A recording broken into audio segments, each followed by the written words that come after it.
Serie B-Win. Tutti i colori della passione. Crotone-Vicenza, 17ª giornata della Serie B-Win. Il Crotone perde per infortunio il capitano Galardo, a centrocampo gioca Beati, Ginestra vince in attacco il ballottaggio con Curiale e parte dall'inizio il Vicenza di Maran con il 3-5-2, vede davanti Misuraka e Abbruscato. L'arbitro è il signor Massa di Imperia. Parte bene il Crotone che dopo pochi minuti ha subito un'occasione sul mancino di Curiale che dopo aver controllato il pallone riesce a scaricare un sinistro che però è centrale e non impensierisce il potere russo. La grande occasione di Vicenza dopo pochi minuti con Abbruscato, solo davanti a Concetti si fa ribattere il destro a colpo sicuro. Siamo all'8° minuto, al quarto d'ora brutto scontro fra Ginestra e Zanchi. Zanchi prende un duro colpo alla spalla sinistra e deve lasciare il campo al 16°, entra al suo posto Tonucci. È la mossa di Maran per sistemare ancora la difesa a 3 dopo solo un quarto d'ora.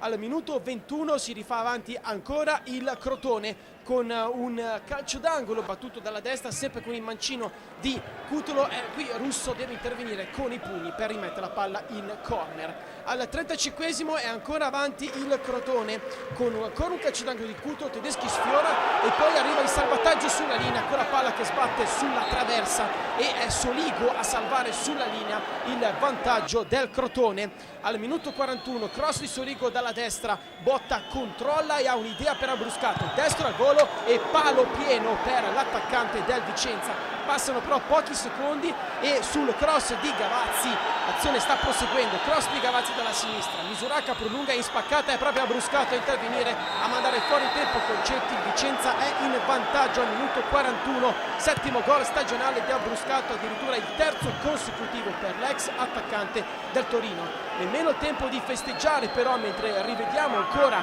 la prodezza di Abbruscato in spaccata, nemmeno tempo di festeggiare che c'è una discesa sulla sinistra di Migliore. Il Vicenza molto probabilmente ancora poco attento, cross di Migliore, Gavazzi non riesce a liberare, irrompe De Giorgio con la punta per il pareggio immediato del Crotone. Siamo al minuto 42 per De Giorgio, è il primo centro stagionale, non segnava addirittura dall'aprile scorso quando vestiva ancora la maglia dell'Empoli e segnò a Cesena una vittoria 3-2 dei toscani. Era il 23 di aprile, il primo tempo quindi finisce sull'1-1. La ripresa inizia senza cambi e inizia con la prima azione pericolosa e direttamente il vantaggio del Vicenza. Numero di Gavazzi sulla sinistra, un lancio appunto sulla sinistra, Gavazzi controlla, tunnel su De Giorgio che va a chiuderlo, Gavazzi alza la testa, vede l'inserimento di Misuraka, gli mette la palla sulla testa ed ecco il vantaggio del Vicenza di nuovo 2-1. Siamo al 13° minuto della ripresa e per Misuraka, il giocatore di scuola Palermo,